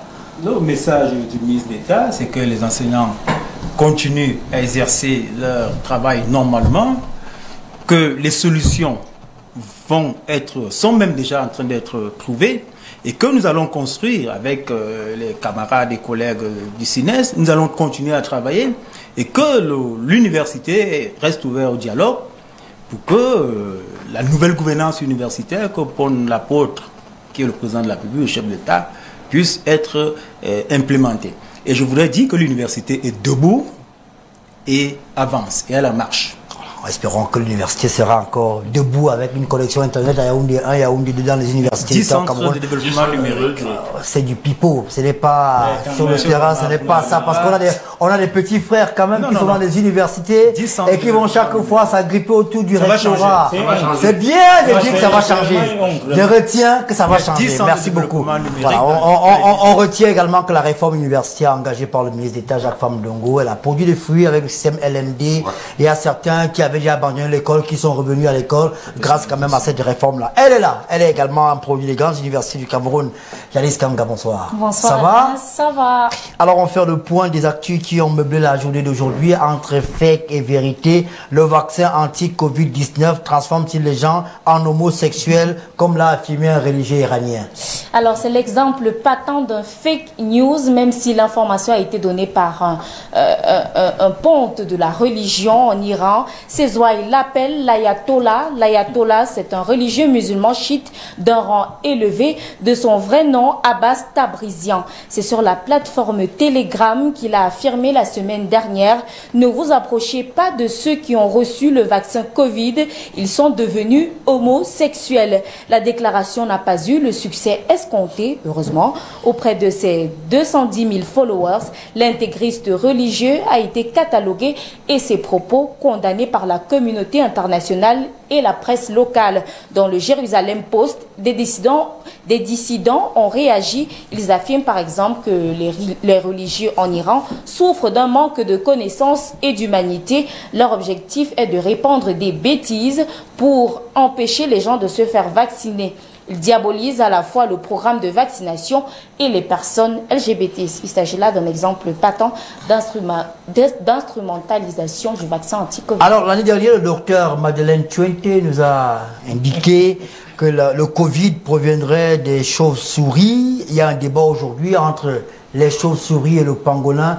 Finalement, qu'est-ce qui est à l'origine du Covid? Alors, on a la preuve que l'assertion de la ministre de la Recherche scientifique et de l'innovation camerounaise, il y a 10 mois, établissant 2 animaux, notamment la chauve-souris et le pangolin, comme des vecteurs de la Covid-19, est fausse. L'information a été rendue publique il y a quelques heures seulement lors d'une conférence de presse d'une équipe internationale d'experts qui a annoncé n'avoir pu percer les origines du Covid-19. La publication relayée sur le compte Twitter de l'agence France Presse précise que l'équipe d'experts chinois et de l'Organisation mondiale de la santé juge hautement improbable, je les cite, la théorie d'une fuite d'un laboratoire, mais sans parvenir également à identifier l'animal à l'origine de la maladie. On va terminer en allant au Gabon et cette nouvelle qui est devenue virale sur la toile. Une citoyenne belge d'origine gabonaise décède chez un marabout lors de son séjour au pays. Vrai ou faux? C'est une histoire vraie, malheureusement. C'est une mystérieuse affaire qui défraie la chronique au Gabon et même au-delà à travers la toile. On a d'abord cru à un canular parce que relayé par des pages dites de Congossa, selon l'histoire racontée par les parents de la défunte. Pamela Evunja a quitté la Belgique pour le Gabon en compagnie d'une amie. L'amie en question, nous n'allons pas révéler son pseudonyme, était censée la rencarder chez un bon marabout pour lui permettre d'avoir un bébé. Elle avait des problèmes de procréation. Et donc, sauf que mal lui en a pris, elle décède des circonstances encore non élucidées. Cette amie a donc pris la poudre d'escampette et le marabout en question est en exploitation en ce moment auprès des forces de l'ordre de Port-Gentil. Ok, voilà ce qu'on pouvait dire ce soir. Merci Janice. Merci à vous. Et on va sortir par la dernière rubrique, la nouvelle rubrique de Obama Time. Chaque jour, vous aurez droit soit à une image, soit à une vidéo, soit à un chiffre du jour. Et aujourd'hui, on en sait un peu plus sur la résistance des Africains au Covid-19. Pourquoi le Covid n'attrape pas, entre parenthèses, les Africains? Nos amis de RMC nous proposent une réponse à cette question. 25, expliquez-nous, Nicolas Poincaré, l'Afrique est épargnée par le coronavirus. On se souvient des inquiétudes importante évidemment quand le virus est apparu, mais aujourd'hui c'est une question que l'on se pose depuis le début de l'épidémie, mais l'OMS avance plusieurs explications. Oui, des explications à ce qu'on pourrait appeler le miracle africain, puisqu'effectivement le continent le plus pauvre est heureusement aussi le continent le moins touché. Il y a moins de cas, moins de malades graves, moins de morts. Par exemple, 35 000 morts sur tout le continent depuis le début de la crise, c'est autant qu'en Italie, sauf qu'il y a 20 fois plus d'Africains que d'Italiens, 1,2 milliard d'Africains contre 60 millions d'Italiens. Autrement dit, le coronavirus est environ 20 fois moins mortel en Afrique qu'en Europe. La première explication, c'est l'âge. L'âge médian des Africains est de 20 ans. Ça veut dire que la moitié des Africains ont moins de 20 ans et l'autre moitié plus de 20 ans. Dans le monde, l'âge médian, c'est 10 ans de plus, c'est 30 ans. Et en Europe, c'est 20 fois plus, c'est 42 ans. Pour prendre les deux extrêmes, au Niger, l'âge médian est de 15 ans. Ça veut dire que vous êtes vieux quand vous avez 16 ans. Et à Monaco, l'âge médian est de 52 ans. Ça veut dire que vous êtes jeune quand vous avez 51 ans. Encore un chiffre pour indiquer la jeunesse des Africains. 3% seulement de la population a plus de 65 ans. En France, on est à 20%. Et ceci explique cela. On sait bien que l'âge est un facteur aggravant. Logiquement, sur le continent africain, 91% des malades du Covid ont moins de 60 ans et 80% sont asymptomatiques. Et l'Organisation mondiale de la santé souligne aussi que le mode de vie des Africains les a protégés. Voilà. Par exemple, les Africains voyagent moins et donc quand il y a moins d'échanges, eh bien il y a moins de contamination. Ils voyagent moins tout simplement parce qu'ils sont plus pauvres. Ils vivent beaucoup plus à l'extérieur parce qu'ils sont plus ruraux et même en ville, ils sont plus souvent dehors ou dans des bâtiments sans fenêtres pour des raisons climatiques évidentes. Et plus le temps passe, plus on réalise que c'est bien dans les lieux clos que l'on se contamine le plus. Enfin, en Afrique, les vieux restent chez eux. Il n'y a pas d'EHPAD, pas de maison de retraite. Or, ce sont des grands lieux de contamination. Pour résumer, c'est en étant beaucoup moins confinés que les Européens et les Américains que les Africains s'en sortent beaucoup mieux. Et puis on avance aussi désormais une raison génétique. Alors là, c'est passionnant. On soupçonne depuis le début de la crise que la propagation a aussi des causes génétiques. Les seules politiques de santé, la question du port du masque, par exemple, ne peut pas tout expliquer. Alors effectivement, il y a deux chercheurs, un Allemand et un Suédois, qui viennent d'identifier un gène qui vient de notre ancêtre, l'homme de Néandertal, un fragment de chromosome que l'on retrouve aujourd'hui sur des malades, mais aussi sur des fossiles d'hommes préhistoriques qui vivaient en Croatie il y a 50 000 ans. Qui ont fait du voyage quand même. Hein. Ces gènes sont toujours présents, mais de façon très inégale dans le monde. Nous, les Européens, on est 15% à porter un de ces deux gènes, puisqu'il y en a deux. En Asie du Sud, c'est la moitié de la population. Et en Afrique, pratiquement aucun. Et c'est peut-être aussi une des explications du miracle africain. Mais quel est le rapport entre ces gènes préhistoriques et le coronavirus? Alors justement, l'étude qui a été publiée la semaine dernière montre que les porteurs de ce ou de ces deux gènes ont 3 fois plus de risques de développer une forme grave. Par exemple, les habitants du Bangladesh, qui est le pays du monde qui porte le plus ce gène, ils sont 63% à le porter. Eh bien, dans les hôpitaux britanniques, on avait remarqué, mais sans pouvoir l'expliquer jusqu'à présent, que les malades originaires du Bangladesh mourraient 2 fois plus que les autres. On a donc ce gène très très ancien qui explique une partie des inégalités face au virus. Et est-ce qu'on sait pourquoi les Africains ne sont pas porteurs de ce gène? Alors on le devine, c'est parce que ce qu'on appelle l'homme moderne, vous savez qu'on identifie souvent comme Lucie, la femme africaine qui vivait vers le lac Tchad et qui a été découverte par Yves Coppens. Donc ce qu'on appelle l'homme moderne est sorti d'Afrique il y a 60 000 ans. Il a croisé l'homme de Néandertal en Europe. Autrement dit, pour faire simple, Lucie a couché avec des espèces de grands singes quelque part au nord de la Méditerranée vers la Croatie. Et ensuite, eh bien, ces descendants croisés d'Homo sapiens de Néandertaliens se sont répartis, dispersés dans le monde entier, partout, sauf en Afrique. Ils ne sont pas revenus vers le continent de Lucie. Et voilà comment le coronavirus nous rappelle aujourd'hui cette vérité scientifique qu'on oublie parfois. Nous sommes tous des descendants d'Africains. Merci beaucoup. Merci Nicolas Poincaré. Allez, merci à nos amis Jean-Marc Verlin, Poité, qui nous ont proposé cet élément. On va se quitter. Docteur K voulait m'offrir quelque chose? Oui, effectivement, je voulais... Allez-y. Je voulais dire, lire un petit texte que j'étais... En fait, c'est juste la dédicace que j'étais fait pour mon ouvrage, Les affres de la philanthropie. Donc, je voulais lire rapidement à mon frère Ernest Obama, afin que cette ascèse du discernement nourrisse en toi la lucidité nécessaire pour résister au troupeau de pillards qui écument la République fraternellement. Allez, on va se quitter, on a une coupure de courant, j'espère qu'à la maison vous nous voyez encore. On se dit à demain, plateau spécial consacré au discours du chef de l'État. On vous souhaite une bonne soirée en compagnie des programmes début.